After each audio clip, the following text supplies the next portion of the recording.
Yo, what is going on, guys? My name is Prodigy. I hope you guys are all having a great day. Today is gonna be a story time video. I have a pretty hilarious story to tell you guys. This happened a while ago, like it happened like 8 years ago. So to me, it's not embarrassing anymore, but back then I was like super embarrassed about it. But now I just think it's a funny, hilarious story to tell people. If you guys enjoyed this video and you like the story, make sure to hit that like button. And without further ado, let's get into the story.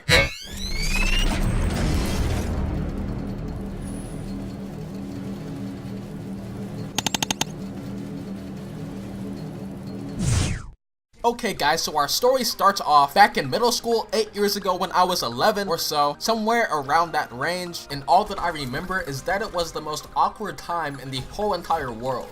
No matter what you were doing, it just felt super strange and off, and everything you did, whether it was just eating at the lunch table or just walking through the hallways during school, it was just completely awful. Some of you guys who are watching this video who are older might remember back to those times where you were just so careful not to be judged or made fun of.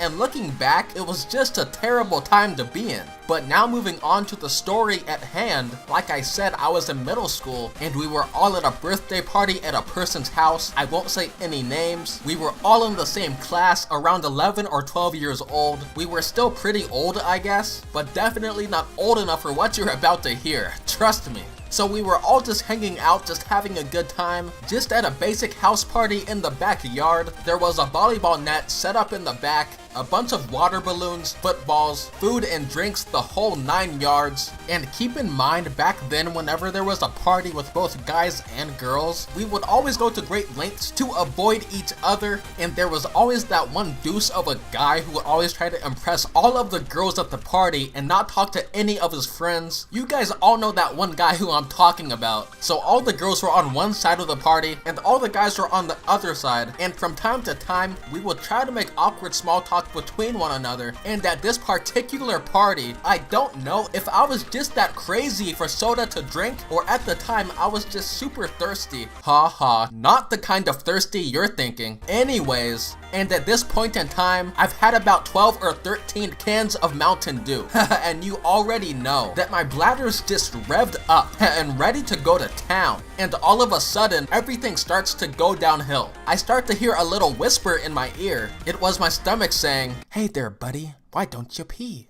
And when I tell you, it felt like the floodgates of Niagara Falls was just flowing through my body. I am not kidding. I remember that I had to go so bad. Like it was almost to the point where it was almost painful. And you already know, by now I'm doing the I have to pee dance, hopping around like an idiot, looking for a place to go. And of course, with my luck, somebody was already in the bathroom using it, and I had to go immediately. There was no time to wait at all. It was now or never. So as fast as I could, I bolted into the woods, running as fast as I can, and I vividly remember tripping on one of the broken pieces of the fence in the backyard, which caused me to kind of stumble and to lose my balance a bit. And right here, I knew that I fucked up. At first, I thought that I was just bleeding from falling down because my leg got super hot, but as I looked down, little did I know I peed in my pants in the middle of a party.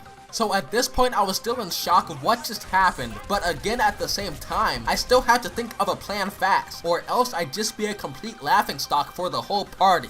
So in their backyard, there was a little pond in the very back of the house, and I decided that it would be a good idea for me to go over to the pond, pretend to fall into the water, making it look like my clothes just got wet, falling into the water, and not by peeing myself. But when it actually became time to execute it, that is when things started to go bad. And everything was going according to plan up until the point where I went to grab the water to splash on my clothes to get them wet, because when I reached out, I actually fell inside the pond. I don't even know how that was possible. So basically, in the end, I had a plan where very little could go wrong, but instead, everything and anything that could go wrong actually went wrong. Instead of just peeing my pants, my entire outfit, shirt, and pants got drenched in water. I was soaking wet for the whole rest of the party with no change of clothes, and technically still knowing that I peed in my pants. So there you guys have it, my embarrassing story. Today, I just think it's a really funny story. Not embarrassing at all anymore. But back then, if somebody brought this up around me, I would be the most embarrassed person in the world. And I was really shy back in middle school, so it would have been way worse. But that, guys, is the end of my story. I hope you guys all enjoyed it. If you did enjoy the gameplay and the story, make sure to hit that like button and subscribe for more great videos like this, and for more great videos like this to come in the future. Thanks for watching once again. I'll see you all in the next video. Tell me some of your embarrassing school stories in the comments below. This is Prodigy. Have a great day. Peace out, everybody. That's why I do this for you. I do this for my father, who I've only seen from time to time in my dreams. I do this for you. I do this for my mother, who's finally clean, no longer a fan. I do this for you. I do this for my sister, my wife and my kids, cause they part of the team. I do this for all the naysayers and haters who made me one of the greatest. I know it kills you inside. That's why I do this for you. I do this for the kids who sit a bit outside the mix.